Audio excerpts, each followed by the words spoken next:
교회는 어떤 공동체로 모집이 되어 있고 구성이 되어 있느냐 하면 첫째로는 머리에도 믿음의 공동체다 하는 거예요. 믿음의 공동체. 그런데 여기서 우리가 믿음의 공동체라고 하는 말을 잘 이해를 해야 돼요. 똑같은 믿음이라는 단어가 사용은 되지만, 예를 들어서 우리가 하나님 앞에 지금 다 부름을 입고 나오셨잖아요. 부름을 입고 나오셔서 구원을 받음에 있어서는 전적인 하나님의 은혜로만 구원을 받죠. 그리고 그때 활용되는 것도 역시 우리의 믿음이지만, 그 믿음이라 함은 전적인 하나님의 선물에 기인하고 있는 믿음을 말하는 거예요. 그러니 이 말만 우리가 너무 듣다가 보니까 구원을 위해서 인간이 할 수 있는 건 아무것도 없고 할 수도 없고 인간의 것은 유효하지 않다라고만 너무 강조해서 받았기 때문에, 그러면 사람이 행할 수 있는 믿음의 것들은 없느냐 하고 생각을 할 수도 있겠는데, 그렇지 않습니다. 구원은 전적인 하나님의 은혜로 또 하나님이 주시는 그런 믿음으로 구원을 받지만, 그러나 우리의 일상의 삶에서의 믿음의 행보는 너무나도 중요하고, 우리에게서부터 시작되어지는 하나님의 선물로 받았던 이 믿음을 구원에만 적용하는 게 아니고 일상 신앙생활에도 매우 많이 적용하면서 살아야 된다 하는 거예요. 그래야 이런 믿음의 공동체가 유지가 되게 되는 겁니다. 그 이전에 우리는 먼저 부름을 받는다라고 얘기해요. 이거는 콜링이라고 말을 하는데, 또 한문으로는 소명이라고 얘기를 하죠. 소명.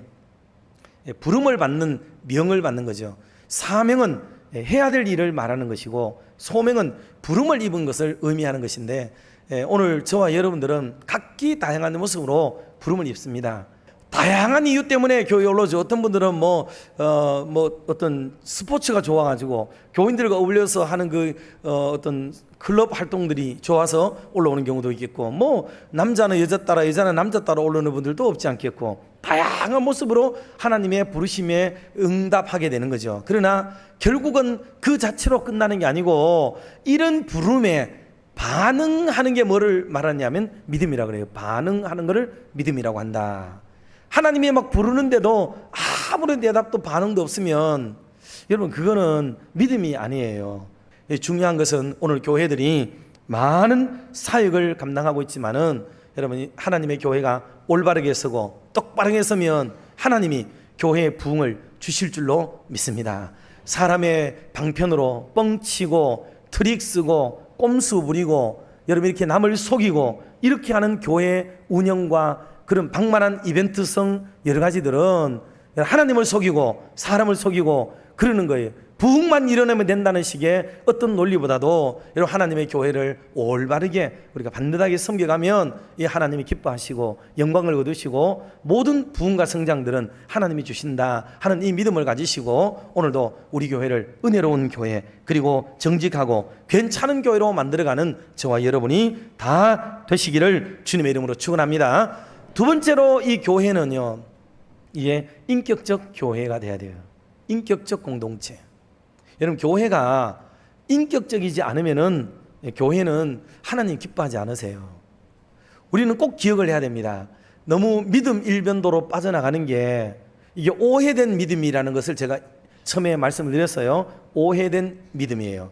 그래서 그 믿음, 잘못된 믿음의 일변도로 빠져나갈 때, 예를 들어서 지난주에도 말씀드렸지만은 교회가 성령을 받음이 목적이냐 하는 쪽으로 가버리게 되면 여러분 안 되는 거죠. 성령을 받아서 뭐 하려고? 저는 김덕신 목사님의 금요 집회에 참석하면서 이 목사님의 물음이 사실 제 평생을 떠나지 않아요. 성령 받아서 뭐 하려고? 뭐 하려고 이 저녁에 올라와서 은혜 받고 성령 받으려고 여기 기올러 왔노? 라는 그 목사님의 말씀이 평생 떠나지 않아요. 사실은요. 이게 어떤 깨달음일까? 저는 진짜 이걸 잘 몰랐어요.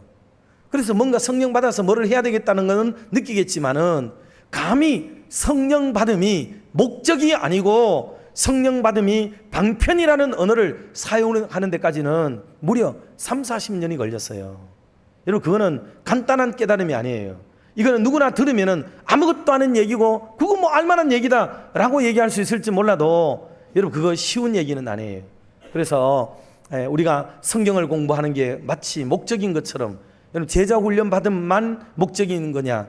성령 운동하는 것만 목적이냐? 아닙니다. 이것을 통해서 오늘 3대지로 가서 말씀드릴 내용이 바로 그 목적 지향적 그 삶을 우리가 살아가야 된다는 것을 우리 꼭 기억을 해야 되겠습니다. 그런 면에서 교회는 인격적이지 못하게 될 때, 아무리 성령 받아도, 그리고 아무리 성경 공부 안 해도 인격적이지 못할 때, 여러분, 그 교회는 여지없이 무너지고 힘겨워진다는 것을 드러냅니다. 살다가 보면 좀 어려운 일도 당하고 애매한 고난을 당할 때도 있어. 성경 그렇게 말씀했잖아요. 우리에게 이미 그런 고난이 있대요. 그러니 좀 내가 따지지 않아도 될 수 있을 것, 그걸 속으로 삭힐 수 있는 용량, 이거를 키워나가는 것, 여러분, 이게 인격이라고 말하는 거예요. 들었다고 해서, 알았다고 해서 그걸 따지고 해결하고 반드시 붙어가지고 뭐를 하고, 여러분, 그렇게 하지 않습니다. 인격적이라는 것은 충분히 소화를 내는 거예요. 하다 못해가지고 아무리 그렇더라도 나는 그 사람을 믿는다. 그러나 그 사람이 그런 일을 했을 때는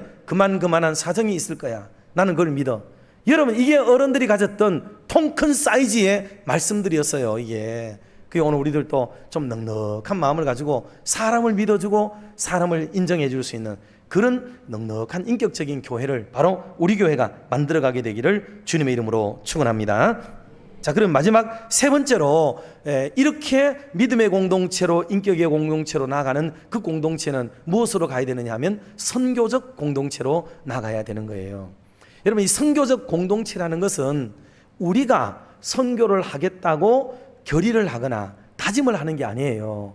이게 성경이 우리에게 보여주는 하나의 시스템이에요. 이게, 자, 우리는 구원을 어떻게 받았어요? 처음에 부름을 입을 때에 어느 누군가의 손길로, 도움으로, 말로, 보여줌으로, 또 들려짐으로 그 사람이 반응을 일으켜서 하나님의 교회에 올라오고 인격적인 사람으로 변화가 되었어요. 그러면 내가 그렇게 변화가 되었다면 나도 다른 사람들에게 이런 선한 영향력을 끼치게 된다는 이 원리를 수긍을 하고 이걸 받아들여야 된단 말이에요.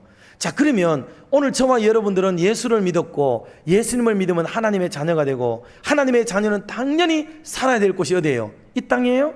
아니잖아요. 하나님 나라잖아요. 그럼 왜 예수님을 믿으면 바로 죽지 않느냐? 왜 바로 하나님의 나라로 곧바로 들어가지 않느냐? 옛날 어른들은 이 물음에 대한 답을 가지고 신앙생활을 했어요. 지금 우리들은 너무나도 당연하게 예수를 믿어도 이 땅에 산다고 생각하는 거예요. 한 번도 내가 예수님을 믿고 하나님의 자녀가 되었기 때문에 곧바로 하나님의 나라로 가야 된다고 믿는 믿음을 지금 시대에 가지고 있는 사람들은 누구도 없을 거예요. 그러나 초대교회 성도들은 그렇지 않았어요. 예수님이 내가 올라감을 본 대로 곧 다시 와서 너희를 나 있는 곳에 데리고 가겠다. 그렇지 않으면 너희에게 일렀으리라 하라고 주님 말씀을 했었어요. 그러다 보니까 언제나 주님이 오실까, 언제나 주님이 오실까 늘 기다리고 사는 삶을 살았던 게 초대교회 성도들이에요. 그러니 기독교가, 원래 정통 기독교가 가지고 있던 이 순결하고 아름다웠던 재림신앙이 다 지금 어디에 갔느냐 하면 이단들이 다 가져가 버렸어요. 이단들이 다 가져가 버리고 기독교에는 지금 재림신앙이 거의 없는 이런 쪽에 머물고 있다 하는 안타까운 현실이기도 합니다. 여러분, 예수님의 날짜가 언제이다라고 말하면 그거는 이단이지만, 예수님이 내일 오실 수도 있고 이 밤에 오실 수도 있어 라고 늘 준비하고 사는 것은 이단이 아니에요. 그거는 좋은 종말 신앙입니다. 그러니 나도 언젠가 부지불식간에 하나님 앞에 갈 수도 있고 주님이 언제든지 내게도 오실 수 있다는 이 믿음을 가지고 늘 긴장하고 이 텐션을 놓지 않고 주의스럽게 우리 인생을 살아가려고 하는 이 믿음이 필요해요. 오늘 우리에게는 선교적 과업을 완수해야 될 책임이 주어진다 하는 것을 기억하고, 오늘도 우리의 작은 가정에서부터 또 우리의 일터, 생업을 위한 곳곳마다 또 우리의 이웃, 하나님의 나라를 위한 세계 선교를 등을 비롯해서 곳곳에서 주님의 이름을 선포하고 드러내는 그런 멋있는 믿음의 삶을 살아 주님 앞에 의젓이 설 수 있는 저와 여러분이 다 되시기를 주님의 이름으로 축원합니다.